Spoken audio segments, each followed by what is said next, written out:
أيها الذين آمنوا أطيعوا الله وأطيعوا الرسول وأولي الأمر منكم. السلام عليكم ورحمة الله وبركاته.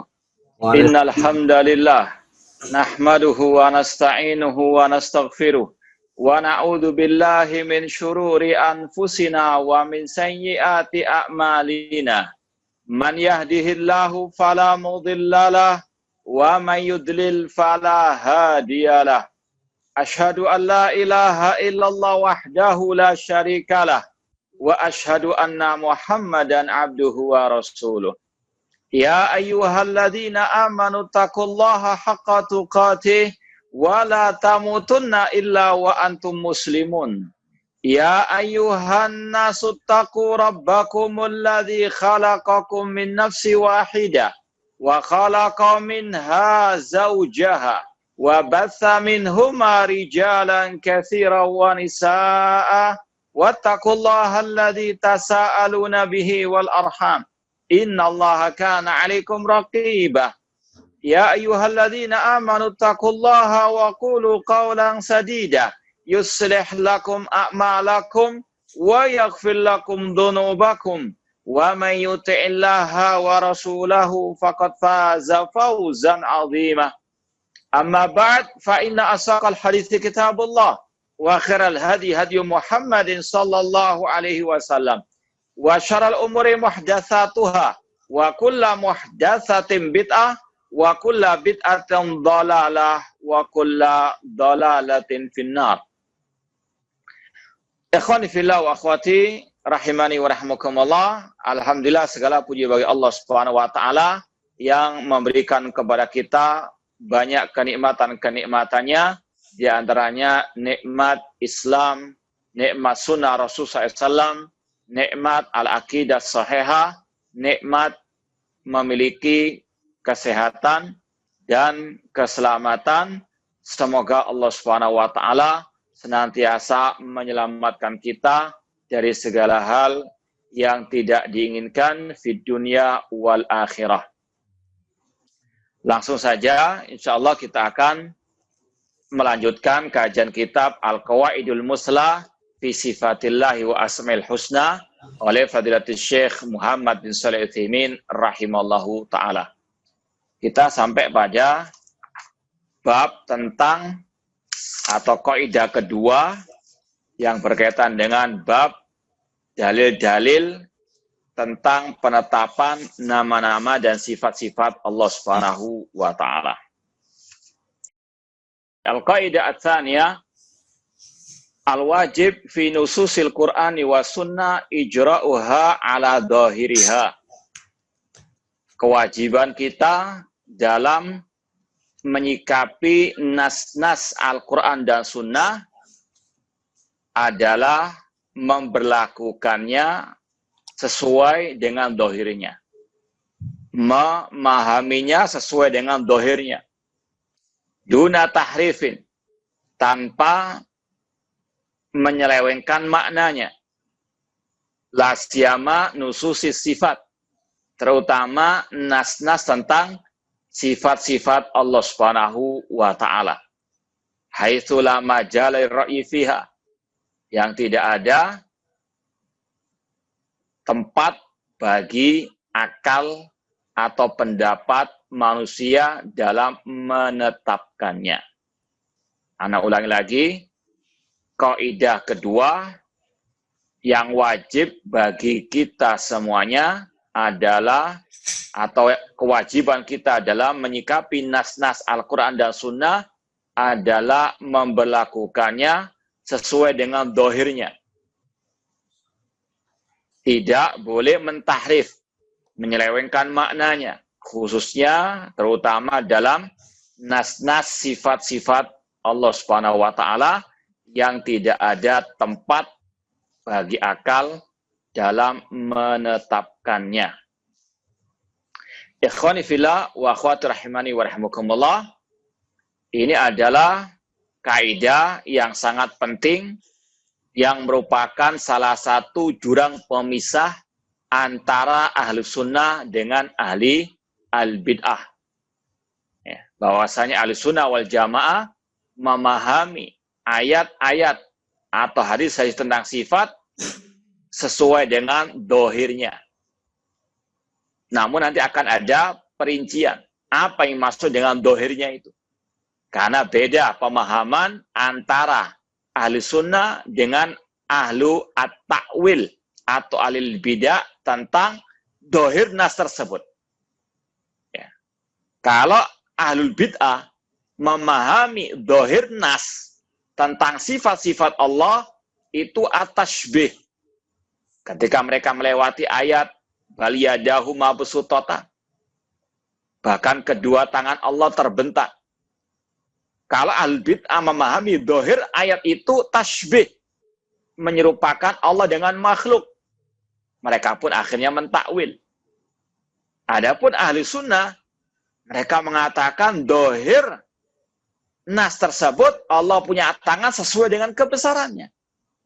Ini yang dimaksud oleh Asy-Syaikh, bahwasanya Ahlus Sunnah wal Jamaah memberlakukan, memahami, menyikapi nas-nas tentang sifat-sifat Allah sesuai dengan dohirnya, yaitu dohir yang layak bagi Allah, yang sesuai dengan kebesaran Allah, tidak menyerupai makhluk-makhluknya. Adapun dalil tentang kaidah kedua ini, yaitu dalil as-sama' Al-Quran, ya, dan kemudian juga dalil al-aqal, dalil dari akal. Dalil dari as-sama' Al-Quran, yaitu firman Allah, yang pertama, nazala bihi ar-ruhul amin. Al-Quran diturunkan oleh ar-ruhul amin, yaitu Jibril, ala qalbika, ke dalam hatimu, litakuna minal mundirin, agar engkau menjadi pemberi peringatan. Bilisanin arabiyyin mubin, dengan lisan bahasa Arab yang mubin, yang terang benderang. Ini intinya. Al-Quran itu bilisanin arabi, dengan bahasa Arab. Maka harus dipahami lewat uslub bahasa Arab. Ya. Beda uslub bahasa Arab dengan bahasa yang lainnya. Maka pahami nas tersebut sesuai pemahaman orang Arab yang tentunya asli, masih alal fitratis salimah. Karena ada bahasa-bahasa Arab sisipan atau yang disusupkan. Maka di sini kembali kepada bahasa Arab, terutama di zaman Nabi Shallallahu Alaihi Wasallam, yang kata Allah Arabiyyin mubin, yang terang benderang. Jadi tidak boleh takwil-takwilkan. Maka dipahami sesuai dengan zahirnya, karena bahasa Arab sudah terang benderang. Cuma sekali lagi pahami dengan uslub bahasa Arab itu sendiri. Ya. Kemudian dibawakan ayat-ayat berikutnya juga sama, Al-Quran itu dengan bahasa Arab. Maka pahami dengan bahasa Arab. Makanya sudah sering kita sampaikan, aib, sungguh tercelah kalau ada da'i atau ustadz yang mengaku salafi, namun tidak bisa bahasa Arab.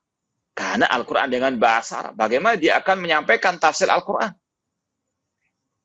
Bagaimana dia akan menyampaikan syarah hadis Rasulullah SAW, ucapan para ulama yang dengan bahasa Arab. Terjemahan hanya sedikit saja. Ya, itu pun kalau penerjemahnya paham apa yang dia terjemahkan. Kalaupun penerjemahnya betul-betul amanah. Ya, ada penerjemah-penerjemah yang khain, yang khianat, hanya sekedar ingin mendapat fulus misalnya. Maka ini harus dipahami.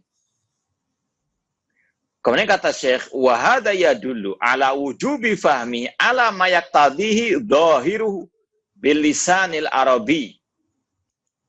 Hal ini menunjukkan kewajiban kita memahami Al-Quran sesuai dengan dhahirnya, tentunya tadi bil lisanil arabi. Sesuai dengan pemahaman orang Arab yang asli. Illa an yamna minhu dalil syar'i. Kecuali kalau ada dalil yang memalingkan, dari makna yang satu ke makna yang lain dengan dalil yang syar'i yang akan disampaikan. Atau mungkin kalau kita mau contohkan ya,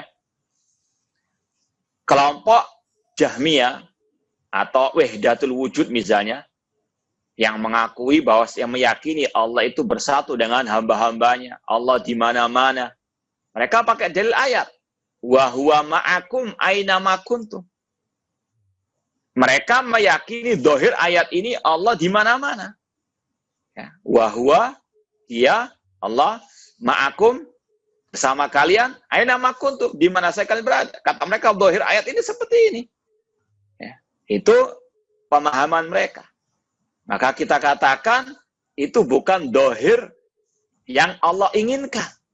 Karena redaksi, ini yang dimaksud oleh Syekh, secara asal kita maknai ayat, terutama tentang tadi, sifat Allah sesuai dengan dohirnya. Kecuali kalau ada dalil syar'i yang memalingkan darinya. Ini bedanya ahli sunnah dengan ahli al-bid'ah. Kalau al-bid'ah, mereka mentakwilkan, memalingkan makna nas tersebut sesuai dengan selera hawa nafsu mereka tanpa ada dalil yang syar'i. Kalau al-sunnah, kalau dikatakan mentakwil, iya, namun takwil yang sahih. Takwil yang didasari oleh dalil syar'i. Bukan asal-asalan. Seperti tadi. Wa huwa ma'akum aina ma kuntum. Kata kelompok Jahmiyah atau kelompok Wahdatul Wujud, Allah di mana-mana. Kita katakan itu bukan dohir yang Allah inginkan. Karena apa? Redaksi ayatnya kalau dibaca lengkap, itu akan memalingkan dari dohir yang diinginkan oleh mereka.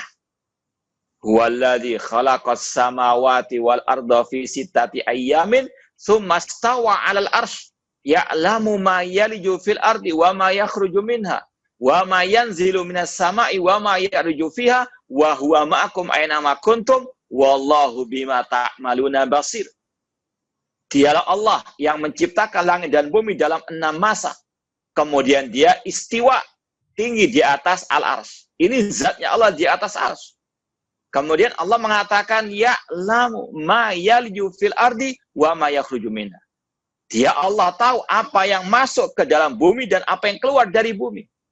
Ini Allah menjelaskan tentang sifat ilmunya. Ilmunya di mana-mana. Ya'lamu ma yalju fil ardi wa ma yakhruju minha wa ma yanzilu minas sama wa ma yarju fiha. Dan dia tahu apa yang turun dari langit dan apa yang naik ke atas langit.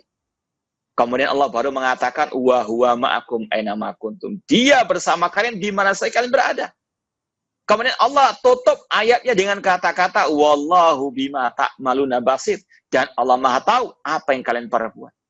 Kata-kata wa huwa ma'akum aina ma kuntum diapit dengan pembahasan tentang ilmunya Allah. Maka inilah makna wa huwa ma'akum aina ma kuntum.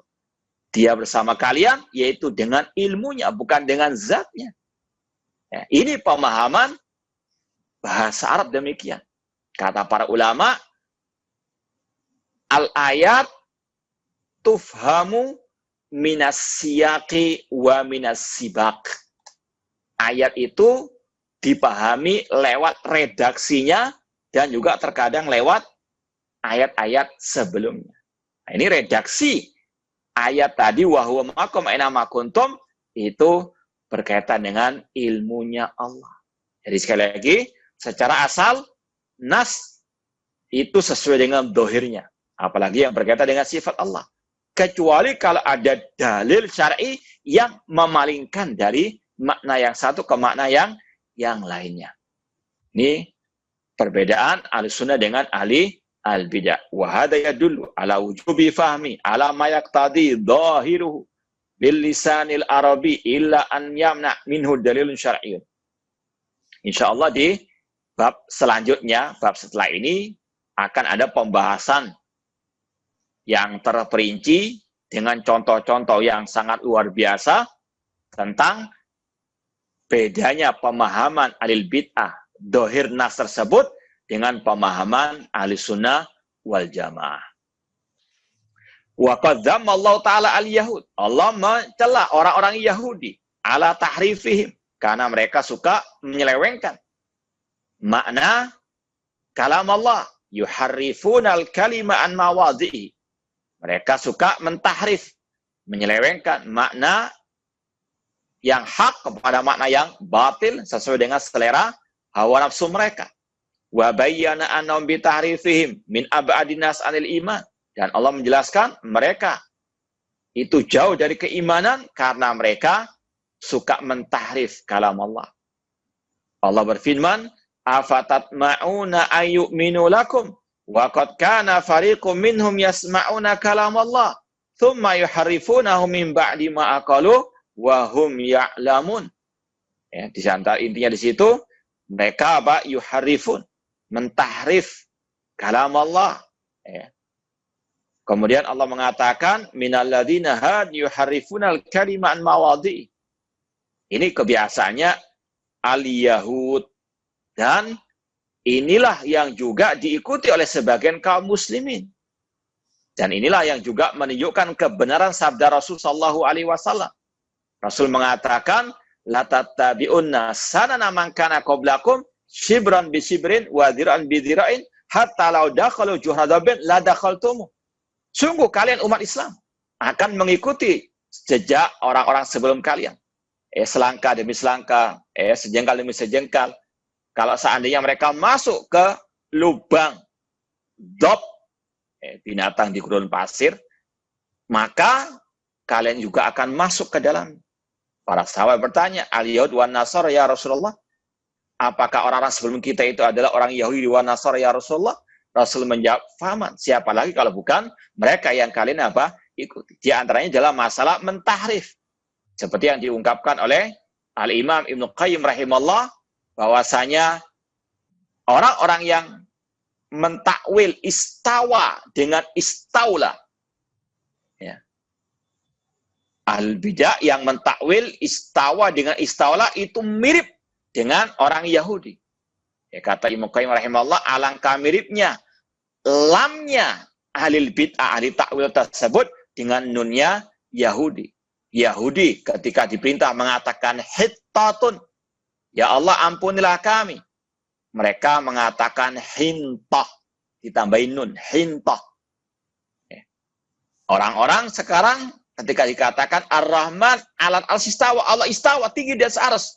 Kata mereka bukan artinya tinggi, namun istaula, menguasai. Ditambahin lam, istawa menjadi istaula. Ini kemiripan ahli bidah dengan Yahudi mentahrif kalam Allah. Ya. Tangan ditahrif, ditakwil, kudrah, kekuasaan, dan seterusnya. Ya, na'udzubillah min dzalik. Wa amal akal, adapun dalil secara akal tentang kaidah yang kedua ini, fali annal mutakallima bihadhihi nusus a'lam bi muradi min ghairi.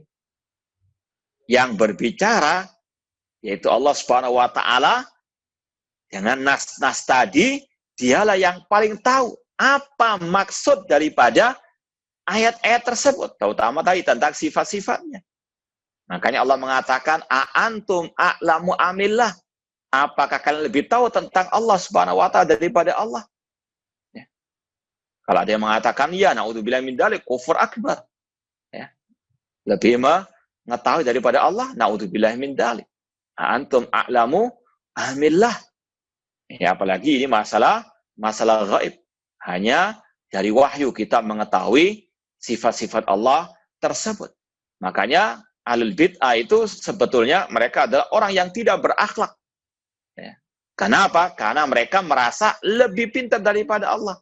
Allah mengatakan dirinya punya tangan, ahlul bid'ah mengatakan tidak ya Allah. Itu bukan artinya tangan, namun al-qudrah.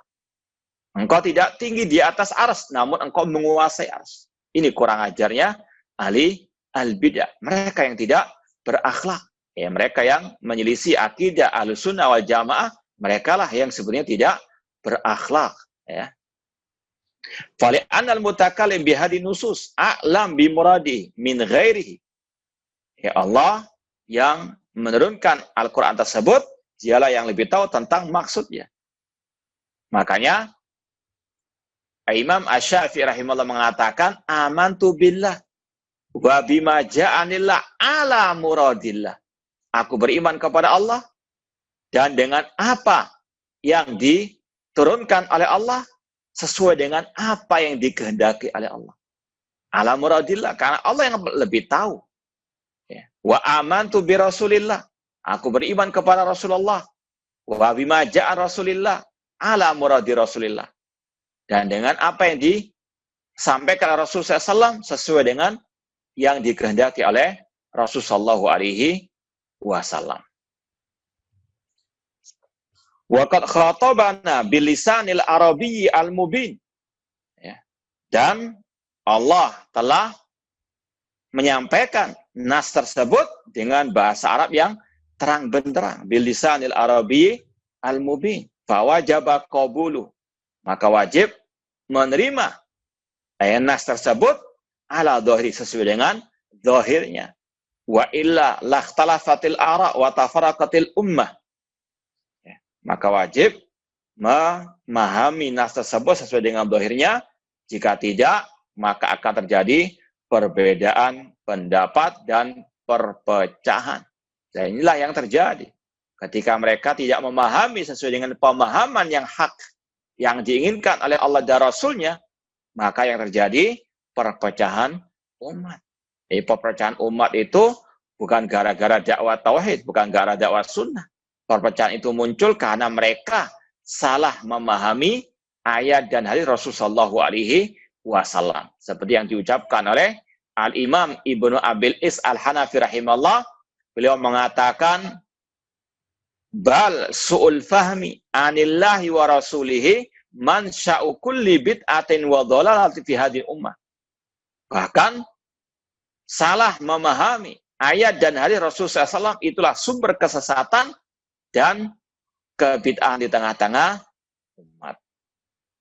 Jadi ini yang wajib dipahami, bahwasannya kewajiban kita terhadap nas-nas Al-Quran, hadis-hadis Rasulullah SAW yang berkaitan dengan sifat Allah, memahami sesuai dengan zahirnya. Allah turun ke langit dunia, yanzilu rabbuna tabaraka wa ta'ala. Allah turun ke langit dunia, kita artikan itu turun sesuai dengan kebesaran Allah, tidak sama dengan turunnya makhluk. Selesai sudah. Ini maksud daripada memahami nas sesuai dengan zahirnya.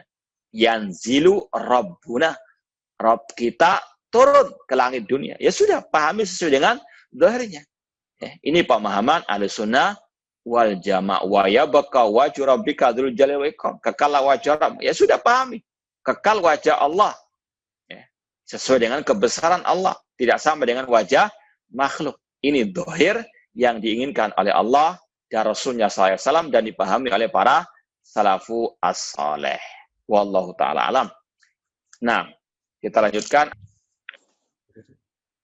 Al-Qaidah as-salisah, kaidah ketiga tentang dalil-dalil yang berkaitan dengan sifat-sifat Allah. Kata Syekh Muhammad bin Shalih Al-Utsaimin rahimahullah, dhawahiru nususis sifat ma'lumatun lana bi'tibarin wa majhulatun lana bi'tibarin akhar. Zahir nas-nas sifat itu kita pahami, maklumah, kita ketahui bi'tibar, dari satu sisi. Namun majhulah, tidak kita ketahui dari sisi yang lain. Maksudnya, nas-nas tentang sifat-sifat Allah, baik dari ayat atau hadis, itu kita pahami maknanya.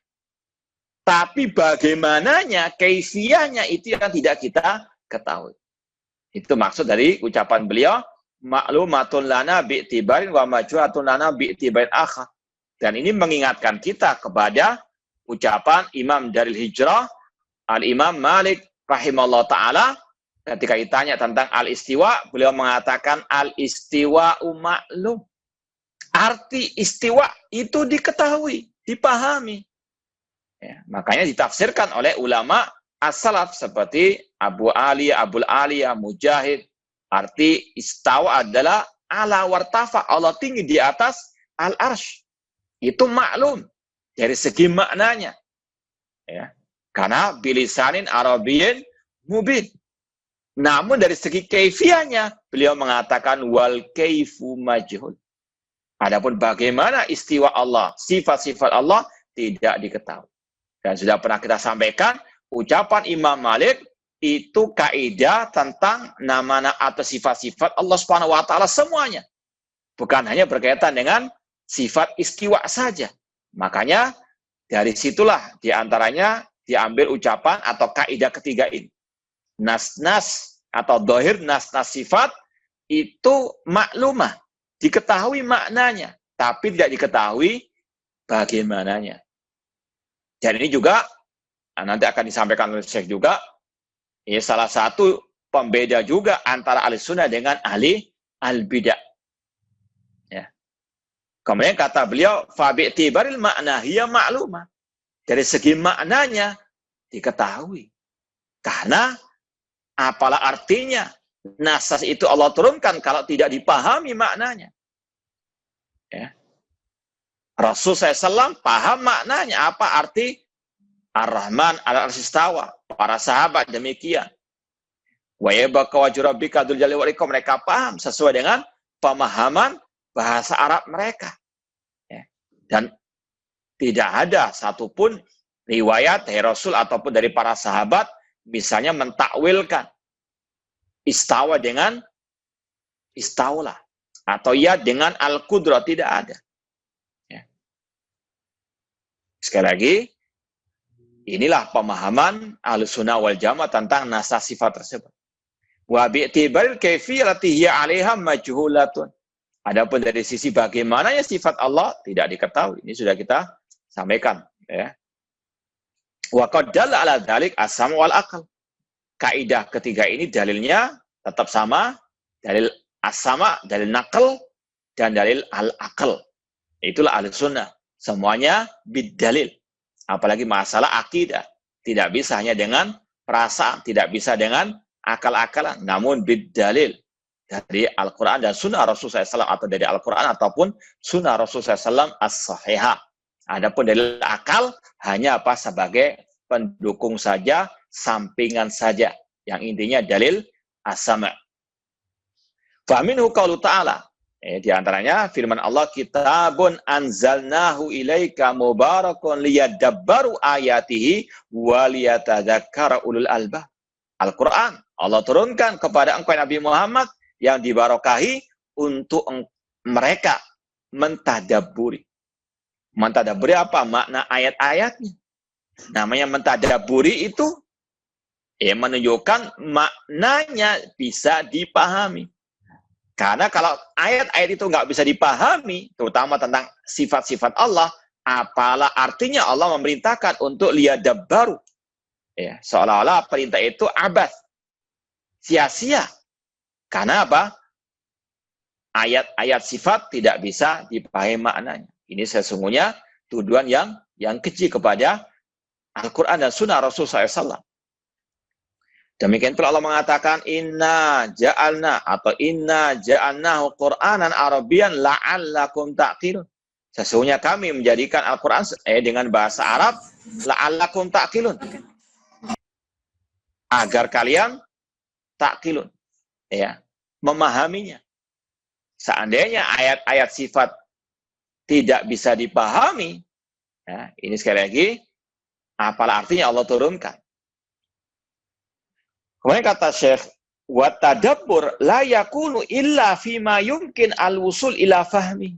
Namanya mentadabburi itu tidaklah mungkin kecuali untuk hal-hal yang memang bisa dipahami. Liyatadzakkar insan, agar manusia itu ingat bima fahima minhu, apa yang dia pahami. Ya. Wa qaulul Qur'an Arabiyyan liyaqilahu man yafhamul Arabiyya yadullu ala anna ma'nahu ma'lum. Ya, ketika Al-Quran dengan bahasa Arab, ya, untuk ditadabburi, tentunya yang paham bahasa Arab itu menunjukkan maknanya maklumun, diketahui.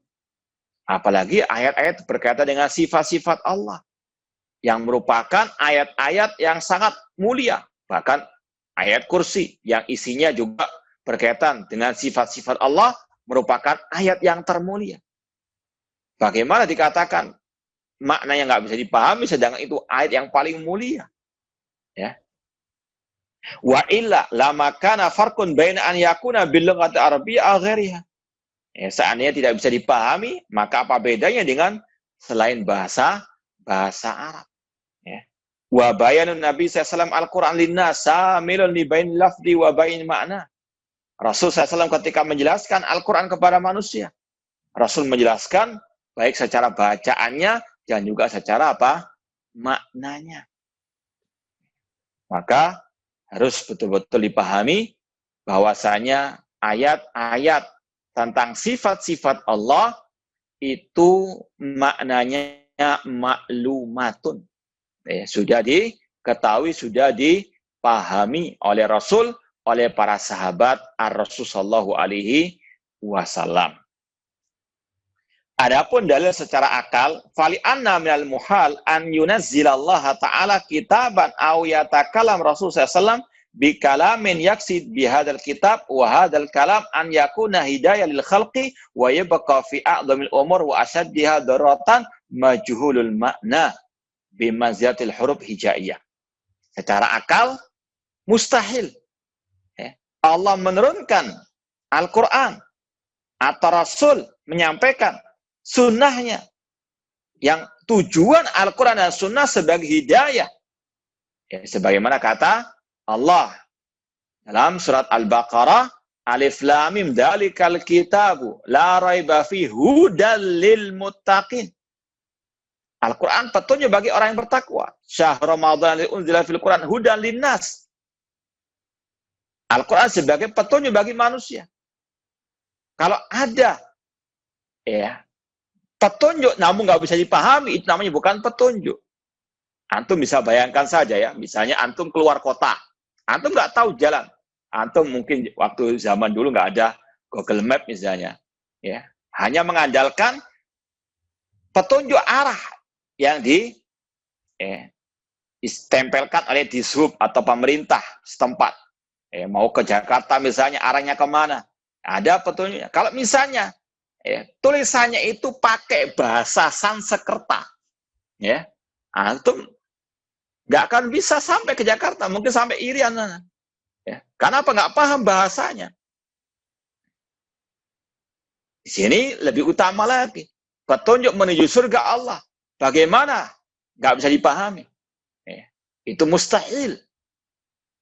Maka sekali lagi, ayat-ayat tersebut sebagai petunjuk maklumun atau maklumatul makna, bisa dipahami maknanya. Kalau enggak, bukanlah Al-Quran sebagai petunjuk kalau begitu. Na'udzubillah min dzalik.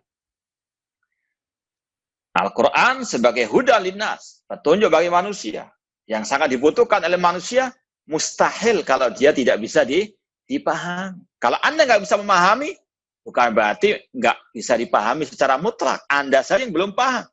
Maka apa? Fas'alu ala dzikri in kuntum la ta'lamun. Bertanya. Bukan malah apa mentakwil-takwil atau mengatakan hanya Allah yang tahu maknanya. Kita katakan makna tersebut sudah Allah jelaskan kepada Rasul, dan Rasul sudah jelaskan kepada para sahabat beliau, kepada para tabi'in dan seterusnya.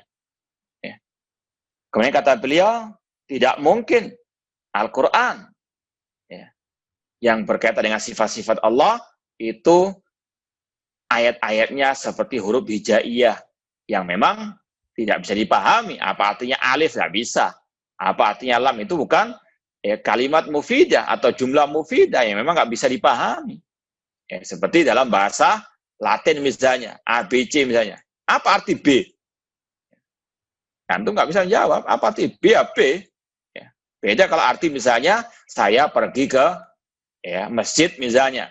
Saya pergi ke pengajian. Ini maklum. Itu maknanya demikian. Alati la yufham minha syai'. Huruf-huruf hijaiyah atau huruf Latin seperti tadi tidak bisa dipahami. Li'anna dzalika minas safa 'ala ta'ba hikmatallah. Kalau Al-Qur'an itu dikatakan sebagai petunjuk cuma nggak bisa dipahami, itu na'udzubillah min dzalik minas safa. Termasuk sesuatu yang tercela, yang tidak mungkin itu dilakukan oleh Allah Subhanahu wa taala. Sedangkan Allah berfirman, kitabun uhkimat ayatu. Al-Qur'an ayat-ayatnya sudah uhkimat, ayat fussilat, terang benderang. Summa fussilat min ladun hakimin khabir.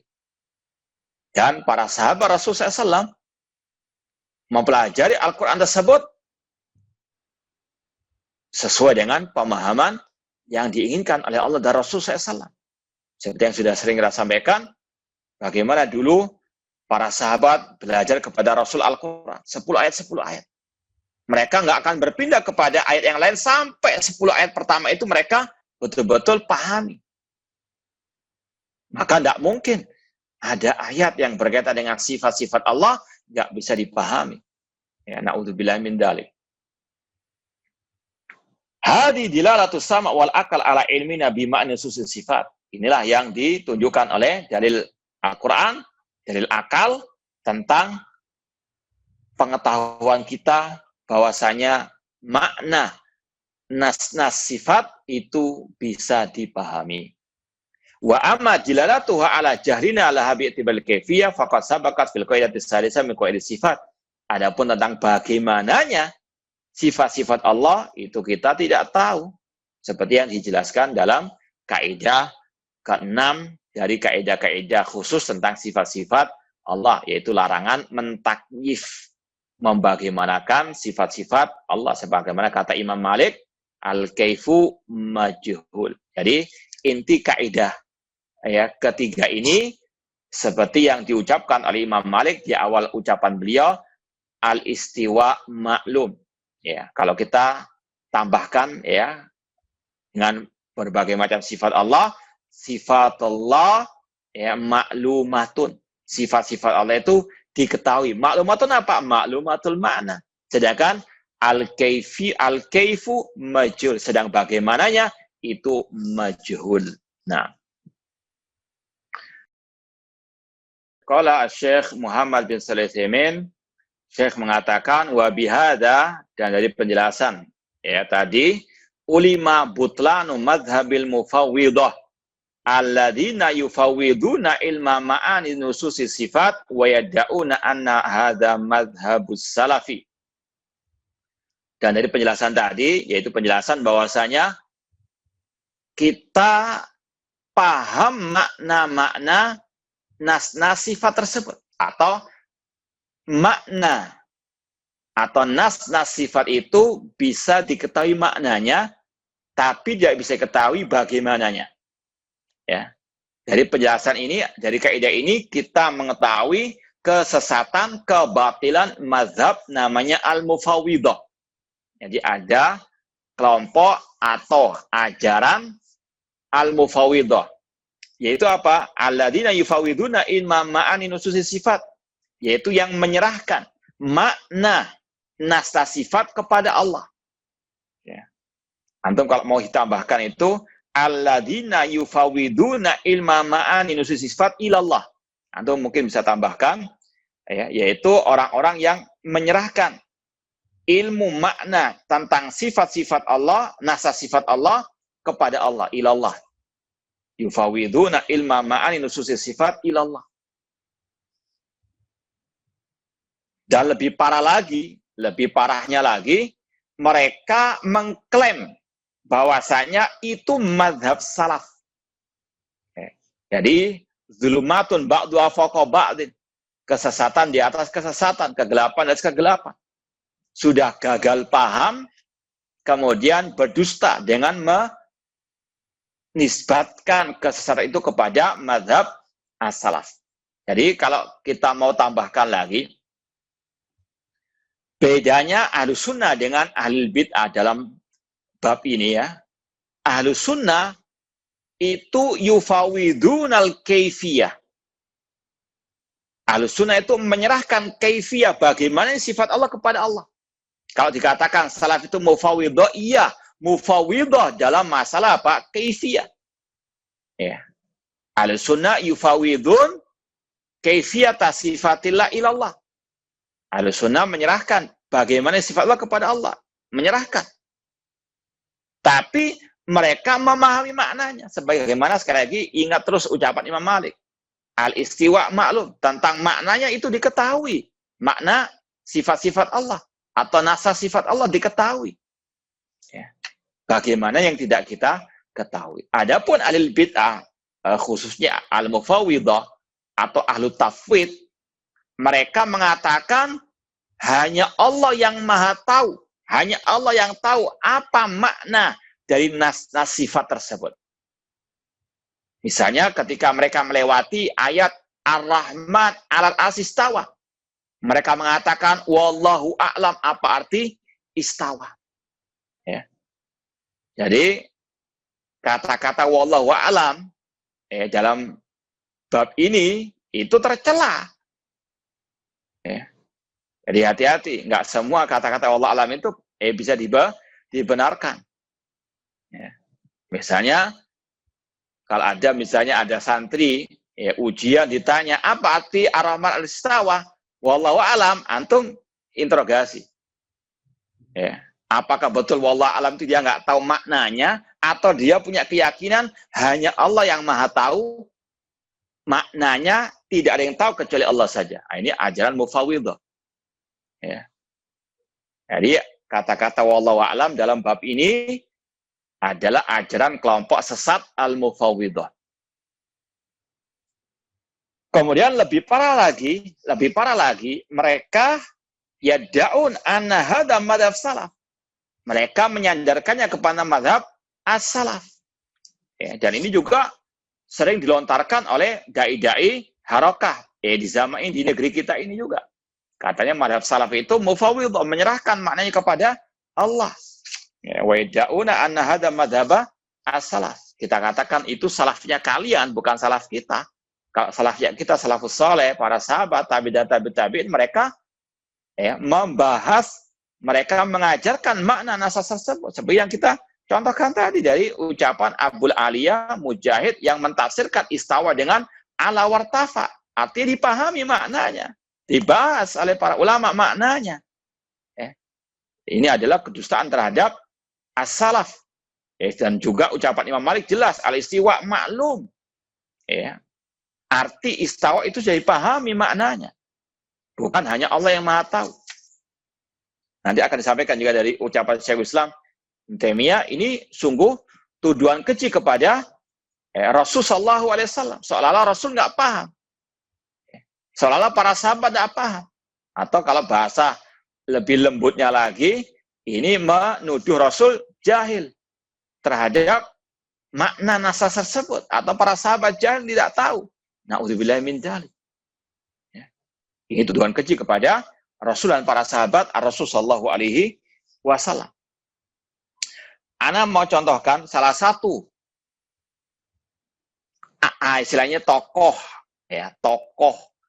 dalam dunia kaum muslimin yang punya ajaran mufawwidah dan mengatakan itu madhab salaf, yaitu pendiri kelompok Ikhwan Muslimin, kelompok irhabi, kata ulama kibar ulama Saudi Arabia, kelompok Ikhwan Muslimin termasuk kelompok irhabiyin, teroris, karena mereka lah yang melahirkan tokoh-tokoh ataupun anak cucu terorisme. Al-Qaeda itu cucunya mereka atau anak mereka. ISIS juga sama dari mereka. Makanya kapan lalu muncul fatwa kibar ulama di Saudi Arabia, kelompok Ikhwan Muslimin adalah kelompok irhabiyun, kelompok teroris. Nah, Hasan al-Banna ini anak punya buktinya. Alhamdulillah kita punya buktinya. Dan ini kita ingin untuk istilahnya mengajarkan kepada antum. Kalau membantah semaksimal mungkin punya bukti yang otentik. Jangan misalnya ketika nggak suka dengan si fulan misalnya atau kepada fulan, kemudian antum membuat kedustaan, naudzubillah min dzalik. Membantah harus dengan bukti yang ilmiah. Jangan seperti kasus dai yang menuduh Syekh Ali bin Hasan Murji'ah, kemudian mengatakan Syekh Ali memotong-motong ucapan Ibnu Hazm. Dia tidak cross-check kepada bukunya Syekh Ali, mungkin cuma taklid buta kepada orang-orang yang menuduh Syekh Ali Murji'ah, yang menuduh Syekh Ali memotong-motong ucapan Ibnu Hazm agar sesuai dengan ajaran Murji'ah, naudzubillah min dzalik. Padahal di kitabnya Syekh Ali bin Hasan, beliau menukil ucapan Ibnu Hazm lengkap. Ya, komplit, tidak sesuai dengan yang dituduhkan tadi. Ini kidib, buhtanun azim. Ya, naudzubillah min dzalik. Ya, kita alhamdulillah ketika membantah, ini buktinya ada, bukunya, ini statementnya di medsos. Ya, ini sekali lagi, dalam bantah-membantah, harus betul-betul ala al-bayyinah. Ya. Alal mudda'i al-bayyinah. Yang menuduh harus mendatangkan apa? Bukti. Jangan cuma sekedar kuar-kuar, jangan sekedar teriak-teriak, jangan sekedar mentahdzir tanpa bukti, ya, atau tanpa al-ilmu. Ini alhamdulillah kita dapat fotokopiannya dari Al-Ustadz Al-Walid, ya, Al-Ustadz Abdurrahman bin Abdul Karim At-Tamimi, hafidhullah ta'ala, wa matahu bisihha wal afiyah, ya, buku karangan Hasan Al-Banna yang berjudul Al-Aqaid. Ya. Di halaman terakhir, itu ada pembahasan seperti yang kita bahas ini, tentang sifat-sifat Allah. Ya. Ana bacakan sedikit ya, akan nukilkan beberapa ucapan. Di halaman 64, Hasan Al-Banna mengatakan, in qasaman nasu fi hadil mas'ala ala arba'i firaqin. Kata Hasan Al-Banna, bahwasanya manusia itu terpecah menjadi 4 golongan dalam memahami sifat Allah atau memahami nas-nas sifat. Ya. Yang pertama, firqatun akhadat bidawahiriha kamahiyah. Kelompok yang memahami sesuai dengan dohirnya, tapi diserupakan dengan makhluk. Ya, dan dia mengatakan, haulai humul mujassima al-musyabbihah. Mereka adalah kelompok mujassima al-musyabbihah yang mengatakan wajah Allah sama dengan wajah makhluk, tangan Allah sama dengan tangan kita misalnya. Ya, dia mengatakan ini kelompok musyabbihah al-mujassimah. Kemudian kelompok yang kedua, firqatun atalat ma'ani hadil alfat ala aiwajhin. Kelompok mu'attilah yang menolak sifat-sifat Allah. Ya. Jadi sekali lagi, dia paham pembahasan seperti ini. Jadi sekali lagi, hati-hati. Mereka-mereka juga punya kitab-kitab, ya. Mereka juga punya dalil-dalil, cuma mereka gagal paham, cuma mereka ya, tidak mengikuti pemahaman para salafu as-saleh yang sebenarnya. Kemudian yang ketiga, kelompok yang ketiga, amas salaf. Jawab, perhatikan. Ya, amma salaf, adapun salaf, faqalu nu'minu bihadil ayat wal ahadis kama waradat wa natruku bayanal maksud minha lillahi tabaraka wa ta'ala. Ya, kata Hasan Al-Banna, adapun salaf ridwanullah alaihim, mereka mengatakan kita beriman dengan ayat-ayat hadis-hadis sifat seperti apa adanya, tapi kita meninggalkan penjelasan maksudnya kepada Allah. Menyerahkan maknanya kepada Allah. Fahum yusbitun aliyat wal ain wal a'yun wal istiwa wal dhahik wa ta'ajub. Wa kullu dhalik bima'anin la nudrikuha. Kata Hasan Al-Banna, mereka salaf menetapkan tangan, mata, istiwa, dohik, ya. Namun mereka nggak paham apa maknanya. Naudzubillah min dzalik. Sekali lagi, bagaimana al-dzulumat ba'dha fawqa ba'd. Ya. Ini sekali lagi pemahaman mufawwidhah masih eksis tengah-tengah kaum muslimin. Sampai detik ini, ana beberapa kali mendengar ceramah-ceramah dai-dai harokah kalau membahas masalah ini, mereka sama pemahaman dengan Hasan Al-Banna, karena ini tokohnya mereka. Tokoh mereka gagal paham tentang apa pemahaman salaf tentang sifat Allah. Imam Malik jelas mengatakan al-istiwa ma'lum. Abul Ali yang mentafsirkan istiwa dengan ala wartafa, kok dikatakan salaf mufawwidhah dalam makna, nggak tahu maknanya. Naudzubillah min dzalik. Ya. Kemudian dibawakan di sini riwayat-riwayat dari ulama salaf. Imam Lalika dibawakan Rawa Abul Qasim Al-Lalika'i fi Usul Sunnah. Jadi jangan dikira mereka nggak paham kitab-kitab akidah salah. Cuma tadi mereka gagal paham atau mereka mengambil seenak, kalau orang Surabaya saudil dewe, atau seenaknya sendiri. Naudzubillah min dzalik. Membawakan ucapan khalal kitab sunnah. Kemudian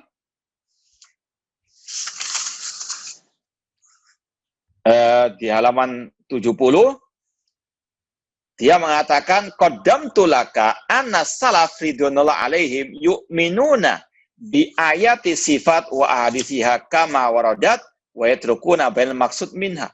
Aku telah menjelaskan kepadamu bahwasanya salaf mereka mengimani ayat-ayat sifat, hadis-hadis sifat seperti apa adanya dan mereka menyerahkan maksudnya kepada Allah Subhanahu wa taala. Kemudian di halaman 76 dia mengatakan, Hasan al-Banna mengatakan wa nahnu na'taqid anna ra'yas salaf minas sukut wa tafwidi ilmi hadil ma'ani ila Allah taala aslam wa aula bil ittiba.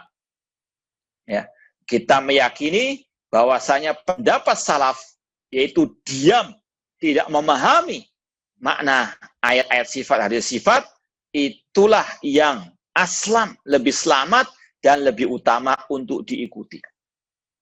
Sekali lagi, salaf yang mana dulu? Kalau salafus saleh, para sahabat tabi'in, bukan seperti yang diklaim oleh Hasan al-Banna di sini. Makanya, mungkin lebih dari 10 tahun yang lalu, kurang lebih Ana pernah membantah salah satu tokoh mengatakan bahwasanya Hasan al-Banna itu juga mengikut mazhab salaf dengan memakai ucapan ini. Bahwasanya Hasan al-Banna mengatakan mazhab salaf itu lebih aslam dan lebih utama untuk diikuti. Ketika kita cek, ternyata dia gagal paham tentang mazhab salaf tersebut. Jadi sekali lagi, antum sebagai tulabul ilmi, kita semuanya sebagai penuntut ilmu agama harus betul-betul teliti. Banyak-banyak cross check kepada referensi. Jangan asal ganggi saja. Harus betul-betul cross check kepada, terutama misalnya ada kitab ini, kitab itu, cross check. Seperti tadi, ketika ada tuduhan dusta kepada Syekh Ali bin Hasan, Syekh Ali bin Hasan murji'ah, diantaranya karena atau punya pemikiran murji'ah karena memotong-motong ucapan Ibn Hazm yang menyempitkan kufur akbar hanya kepada juhud, mendustakan dengan lisan saja. Ketika kita cross check, ternyata itu dusta. Naudzubillah min dzalik. Sekali lagi, demikian pula di sini. Ketika 10 tahun yang lalu kurang lebih, kita bantah seorang tokoh yang mengatakan Hasan al-Banna itu juga mengikuti mazhab salaf, kita katakan ternyata dia gagal paham tentang apa itu mazhab salaf, tentang sifat-sifat Allah. Salaf berlepas daripada mereka. Kemudian yang perlu itu kita sampaikan juga di akhir kitab ini, yang anak kasih tanda kuning ini, ada ungkapan yang ini merupakan manhajnya ikhwan muslimin, tapi juga diadopsi oleh oknum yang ngaku dai salafi sekarang ini, dan antum insya Allah kenal semua. Yaitu ucapan ini, kesimpulan Hasan al-Banna setelah menyampaikan panjang lebar tentang perbedaan pendapat manusia tentang sifat-sifat Allah atau nas sifat Allah. Apa intinya?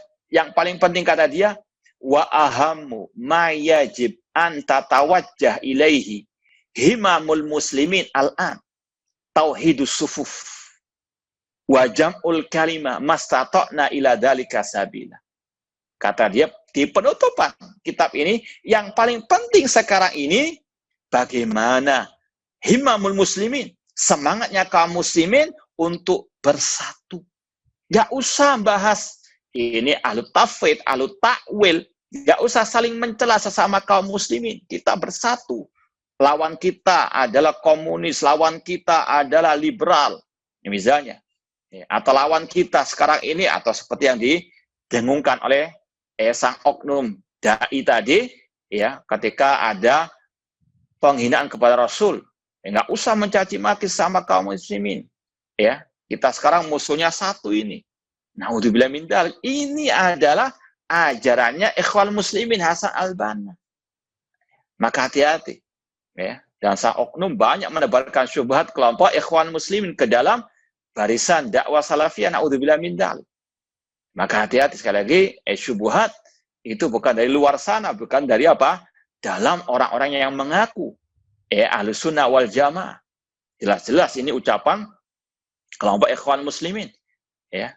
Sekarang kita lagi tadi musuh penghina Nabi. Gak usah mencelah yang membunuh penghina Nabi tadi. Ya. Harus apa? Bersatu melawan. Naudzubillah min dzalik. Rasul SAW, kata para ulama, Rasul SAW dikala jihad saja tidak pernah diam kalau melihat kemungkaran atau penyimpangan. Ya. Ketika di perjalanan menuju ke perang Hunain, ketika ada sebagian sahabat yang baru masuk Islam minta dibuatkan pohon keramat, apakah Rasul diam? Wah, nggak usah kita bahas sekarang, kita apa? Musuh kita orang kafir, kita lagi jihad, nanti saja kalau sudah selesai. Tidak. Rasul langsung luruskan. Allahu Akbar, inna sunan kama kultum.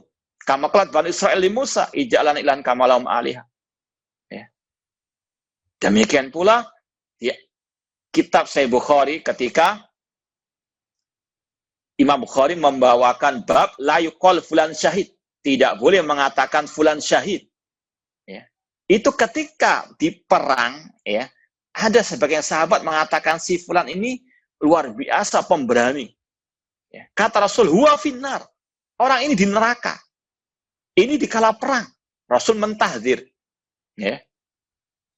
Bukan seperti celotehan sang dai atau oknum dai tadi. Atau seperti syubhatnya kelompok ikhwan muslimin tadi. Naudzubillah min dzalik. Maka hati-hati. Ini syubhat-syubhat ikhwan muslimin sudah dimasukkan, disisipkan ke dalam barisan dakwah as-salafiyah oleh orang-orang tadi. Naudzubillah min dzalik. Ya, kembali kepada kitab Qawaidul Muslah. Dari kata Syekh, dari penjelasan kaidah ketiga ini telah diketahui kebatilan mazhab Mufawwidhah. Jadi sekali lagi yang dimaksud Mufawwidhah di sini adalah yang menyerahkan makna nas sifat kepada Allah.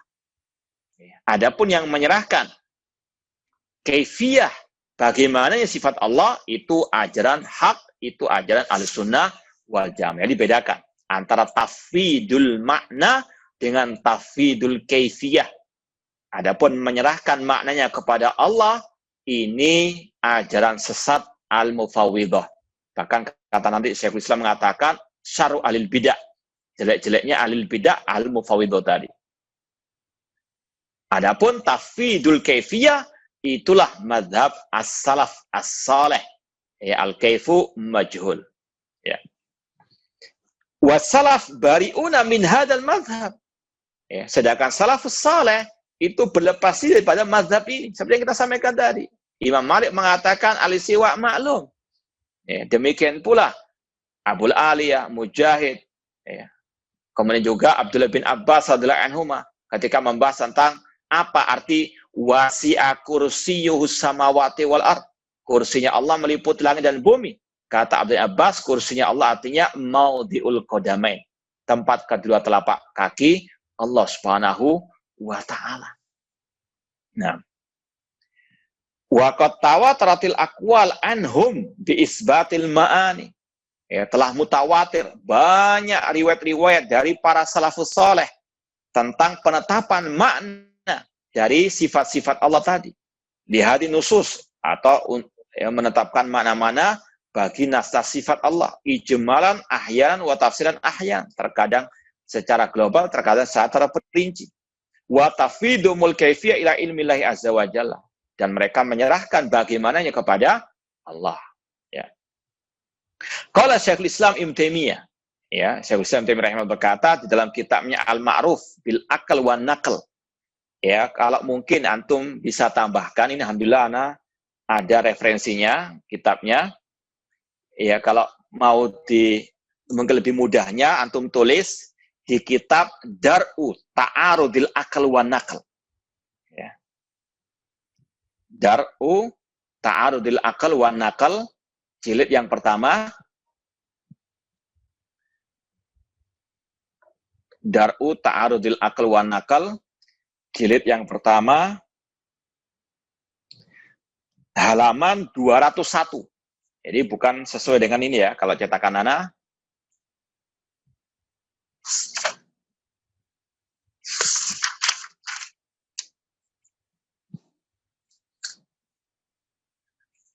Halaman 201, jilid pertama halaman 201.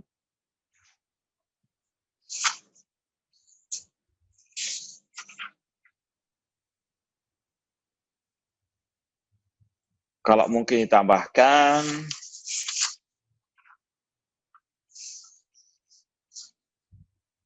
ini 201 dulu ya, kita buka halaman ya, 201 dulu. Ini Syekhul Islam Ibnu Taimiyah, judulnya saja jelas, Dar'u Ta'arudul Aql wan Naql. Penolakan adanya kontradiksi antara akal yang sehat dengan dalil nakal. Jadi inti pembahasan kitab ini, ada 8 jilid di rumah. Itu pembahasan intinya tidak mungkin ada akal yang sehat bertentangan dengan Al-Quran dan Sunnah yang sahihah. Makanya judul lainnya, Muwafaqatus Sahihil Mangkul li Sarihil Ma'kul. Jadi ada 2 judul di sini. Tapi yang terkenal Dar'u Ta'arudil Aql wan Naql. Judul lainnya Muwafaqatu Sarihil Mangkul li Sarihil Ma'kul. Kesesuaian dalil-dalil yang sahih, ya. Sekali lagi, kesesuaian antara dalil nakal yang sahih, ayat Al-Quran dan hadis yang sahih, dengan akal yang sahih, akal yang sehat. Dan beliau membantah yang mengklaim adanya pertentangan antara ayat atau hadis, terutama tentang sifat Allah, dengan akal. Ya. Dan biasanya beliau kalau bantah bukan 1 halaman, 2 halaman, bantahannya berjilid-jilid seperti di sini. Di sini beliau membahas bantahan tadi, tidak mungkin ayat hadis yang sahih bertentangan dengan akal. Ini bantahan dari sisi yang ke-16. Halaman 201 itu Al-Wajhu Sadis Asyar. Sekali lagi, di antara faedah kita bahas seperti ini, sekali lagi ingin untuk kita tanamkan, untuk antum menjadi al-bahath, peneliti, yang suka cross-check. Paling tidak lihat kepada kitab aslinya. Semaksimal mungkin, fattaqullaha masata'tum. Di sini, Syekhul Islam Ibnu Taimiyah mengatakan, amma tafwid, fa inna minal ma'lum anna Allah Ta'ala amrna an natadabbar al-Quran. Bahwasanya di antara yang diketahui bersama bahwasanya Allah memerintahkan kita untuk mentadabburi Al-Qur'an. Wa haddana ala aqlihi, dan Allah menganjurkan kita, mewajibkan kita untuk memahaminya, wa fahmi. Afala yatadabbarul Al-Qur'an am ala qulubin aqfaluha. Fa kaifa yajuzu ma'a dzalik an yurada minal i'rad an fahmi wa ma'rifati wa aqlihi. Bagaimana mungkin kita disuruh untuk cuek istilahnya, berpaling, tidak memahami nas-nas tentang sifat-sifat Allah tadi. Ini bertentangan. Nggak mungkin Allah mengatakan afala yatadabbarul Quran, tapi hanya Allah yang maha tahu tentang maknanya, kita tidak bisa tahu. Itu mustahil.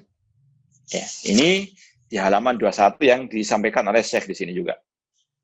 Halaman 201. Kemudian ada sedikit faedah ya. Ketika buka halaman-halaman ini, beliau juga menyinggung tokoh kaum muslimin ya, atau tokoh yang dinisbatkan kepada Islam dan kaum muslimin, padahal banyak dikafirkan oleh para ulama ahli sunnah. Bahkan juga yang lainnya, yaitu Ibnu Sina, yang dikenal dengan cendekiawan kaum muslimin. Syekh mengatakan, wa bihada ihtajja al-malahidah. Di antara yang berhujjah, istilahnya mengklaim akal bertentangan dengan nakal, yaitu Ibnu Sina. Bahkan beliau memvonis Ibnu Sina itu minal malahidah, kelompok ateis. Minal malahidah.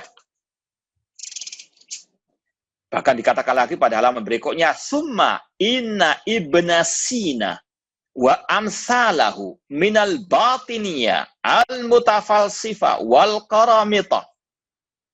Yaqulun innahu arada minal mukhatabin an yafhamul amr ala khilafi ma huwa alaih. Sesungguhnya Ibnu Sina dan yang semisal dengannya dari kelompok Syiah Batiniyah, filsafat, Syiah Batiniyah, Qaramita, mereka mengatakan Allah menghendaki dari nas-nas tersebut untuk manusia itu memahami yang selain apa yang didzohir nas tersebut. Ya, ini pemahamannya kelompok Syiah Batiniyah. Ya. Kata mereka, misalnya Allah berfirman aqimus shalah. Aqimus shalah itu dohirnya aqimus shalah, tapi batinnya itu maknanya dirikanlah al-imamah, kepemimpinan, tentunya Allah mereka. Jadi Ibnu Sina termasuk Syiah Batiniyah yang sepakat ulama mengkafirkan mereka. Ya, maka sungguh aib ya kalau ada dai yang mengaku ahli sunnah memuji-muji Ibnu Sina. Na'udzubillahi min dzalik. Ya, kemudian kata Syekh Utsaimin ila anqala, ya, sampai Syekhul Islam mengatakan pada halaman 118. Kalau di sini cetakan ana halaman 204 sampai 205. Ya, antum ya mungkin bisa tambahkan ya, atau di halaman tadi mulai 201 sampai 204 205. Ya, yang dinukil oleh Syekhul Islam di sini terakhir ini atau yang dinukil oleh Syekh Utsaimin di sini ada di halaman 204 dan 205.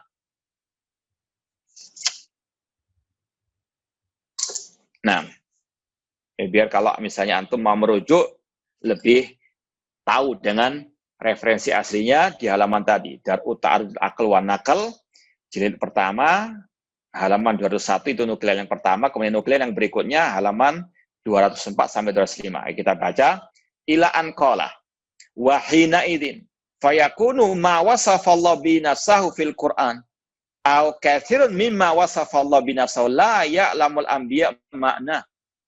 Ya, menurut ajaran mufawwidhah tadi, maka apa yang Allah sifatkan dirinya dengannya di dalam Al-Quran, atau apa yang kebanyakan Allah sifatkan dirinya dengannya, tidak diketahui maknanya oleh para anbiya. Ya. Makanya, kelompok mufawwidhah itu juga dinamakan ahlu tajhil. Ya, ahlu at-tajhil. Ya, sekedar tambahan juga. Al-Imam Ibnu Abil Is Al-Hanafi, ya, nanti kalau antum yang punya kitab Syarah Aqidah Tahawiyah, kitab Syarah, antum lihat di akhir kitab. Di akhir kitab, Al-Imam Ibnu Abil Is Al-Hanafi itu membahas tentang kelompok-kelompok sesat dalam masalah khususnya ini. Ya, kata beliau, ada dua kelompok sesat dalam pembahasan sikap mereka tentang nas-nas Al-Quran atau sunnah Rasulullah SAW. Ada namanya ahlut tabdil. Ya, ahlut tabdil. Ya, ahlut tabdil dan ahlut tajhil. Anak ulangi lagi kalau bahasa Arabnya, ahlut tabdil dan ahlu at-tajhil. Ahlut tabdil itu terbagi menjadi dua lagi, yaitu ahlut takwil dan ahlut takhyil. Ahlut takhyil, khoyal. Di ahlut tabdil dibagi menjadi dua lagi, ahlut takwil yang sudah kita jelaskan, istawa ditafsirkan istaula, tangan diartikan kudra kekuasaan, namanya ahlut tahrif, at-takwil atau tahrif. Kemudian ahlut tabdil yang kedua itu ahlut takhyil, ahlu khoyal, istilahnya begitu. Yaitu kelompok filsafat yang mengatakan bahwasanya para nabi itu adalah ahlu khoyal. Ini kufur akbar. Ya, mereka menuduh para nabi itu ahlu khoyal. Ya, mungkin pernah antum dengarkan penjelasan kita.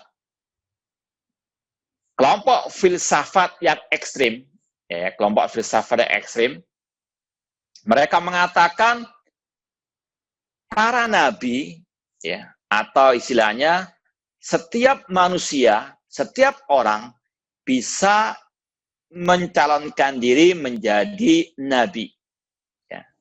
Atau ikut istilahnya pilnap, ya, pilnap. Kata mereka istilahnya boleh setiap orang itu ikut pencalonan sebagai nabi, pilnap, ya. Tapi ada 3 syaratnya. Yang pertama, punya kekuatan kecerdasan, zakat. Yang kedua, punya kuwatul khoyal, kekuatan mengkhayal. Ya. Jadi kalau antum yang ahli khoyal, itu bisa daftar. Ya. Menurut mereka. Yang ketiga, kuwatul ta'sir. Mereka harus punya kekuatan mempengaruhi massa. Jadi kalau kita ulangi lagi, menurut kelompok filsafat yang ekstrim, setiap orang boleh mencalonkan sebagai nabi dengan syarat memiliki 3 kekuatan. Kekuatan kecerdasan, kekuatan khayal, dan kekuatan mempengaruhi massa.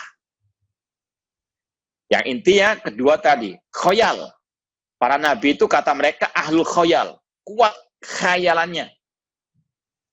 Contoh kata mereka, kata kelompok filsafat itu, ketika mereka menceritakan tentang adanya surga neraka, kata mereka sesungguhnya surga neraka itu tidak ada. Itu khayalannya para nabi saja. Cuma tujuannya baik, agar manusia itu mau berbuat baik, meninggalkan yang jelek. Naudzubillah min dzalik, ini kufur akbar. Makanya Ibnu Sina, kenapa dikafirkan? Di antaranya karena keyakinan-keyakinan seperti ini. Ya, mereka mengingkari al-ma'ad, mengingkari hari kiamat. Kata mereka itu khayalnya para anbiya. Meskipun tujuannya baik. Untuk istilahnya, kalau orang Surabaya bilangi untuk bujui lah. Bujui tapi niatnya baik.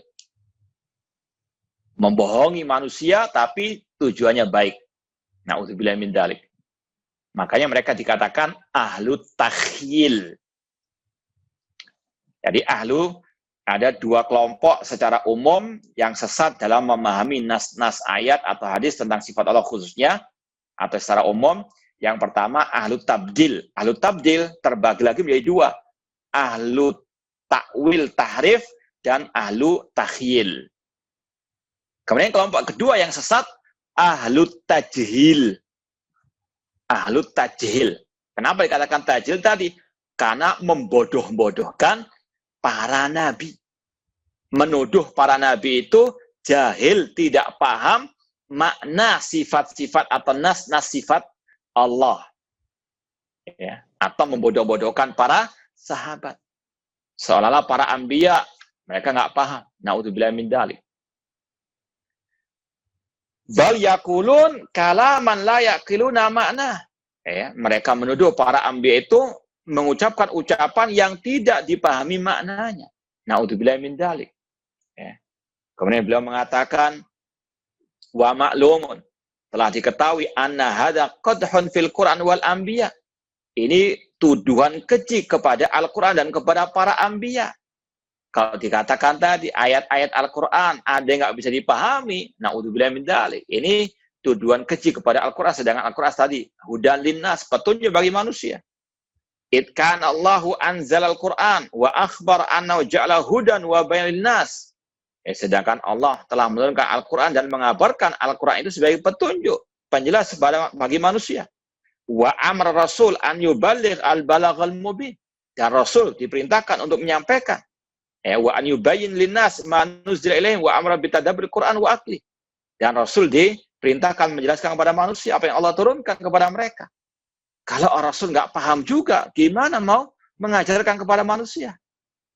Ini tuduhan dusta kepada Rasul sallallahu alaihi wasallam, tuduhan keji kepada Rasul sallallahu alaihi wasallam. Wa ma hadza fa asyraf ma fihi wa huwa ma akhbara bir-rabb an sifatihi la ya'lam ahadun makna. Bagaimana mungkin nas yang paling mulia yang berkaitan dengan sifat Allah kok tidak dipahami maknanya? La ya'lam ahadun makna fala yuqal atau fala yaqil wa la yatadabbar wa la yakun rasul bayan linnasi ma nuzila ilaihim wa la balaghal mubin. Atau Rasul tidak menjelaskannya kepada manusia. Ini semuanya tuduhan dusta kepada Rasul SAW. Wa ala hada takdir fayaqulu kullu mulhidin wa mubtadi al-haq fi nasil amr ma'alimtuhu bi ra'yi wa aqli.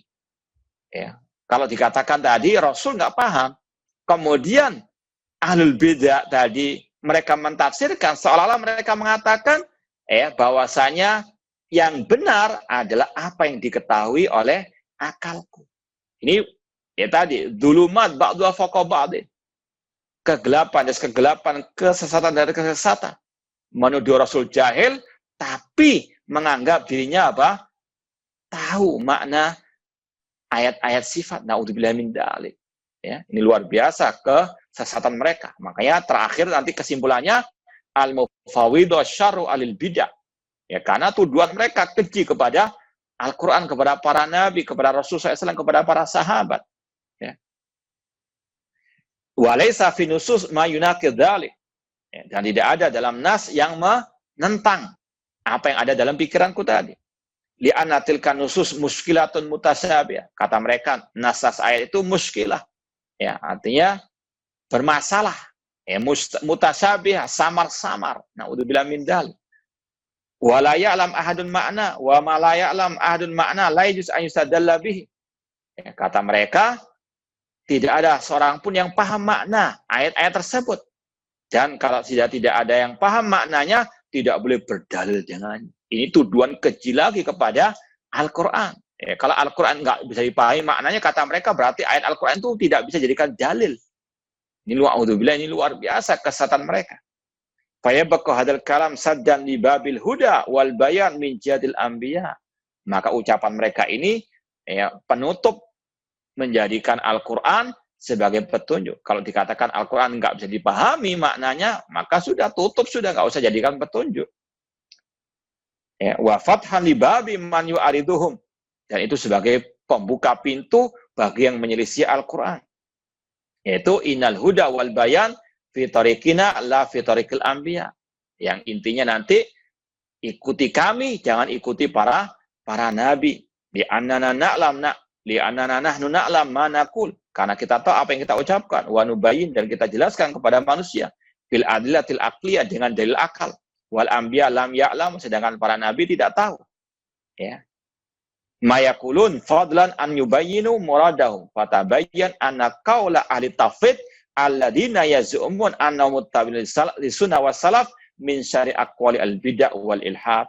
Maka dari ini semuanya telah jelas bahwasanya al-mufawwidhah yang menyerahkan makna nas-nas sifat kepada Allah, yang mengaku, yang mengklaim mereka muttabi', menjadi pengikut sunnah. Mereka ngaku ahlus sunnah juga, mereka ngaku pengikut salaf juga. Padahal mereka, kata Syekhul Islam, secara hakikatnya syarru aqwali alil bidah, sejelek-jelek alil bidah, atau ucapan mereka sejelek-jelek ucapan alil bidah wal ilhad. Intaha kalamu asy-syekh. Sekali lagi, ucapan ini ada di kitab Dar'u Ta'arudil Aql wa Naql, jilid yang pertama, halaman 204 sampai 205. Wa huwa kalamun sadid, kata Syekh Utsaimin, ucapan Syekh Islam, ucapan yang lurus, min dawi ra'yin rasyid, dari orang yang punya akal yang cemerlang, wa ma'alai mazid, tidak perlu lagi tambahan, sudah pas sudah ini, dan beliau memang ahlinya membantah. Rahimallahu ta'ala rahmatan wasi'ah wa jama'a nabi fi jannati an-na'im. Semoga Allah mengumpulkan kita bersama para ulama-ulama tersebut di surga kelak. Amin ya rabbal alamin. Nah, wallahu ta'ala. Kami ucapkan jazakumullahu khairan atas waktu yang telah diberikan pada kita dan pencerahan-pencerahan, dan semoga kita bisa melaksanakannya. Sekali lagi kami ucapkan jazakumullahu khairan katsira. Assalamualaikum warahmatullahi wabarakatuh.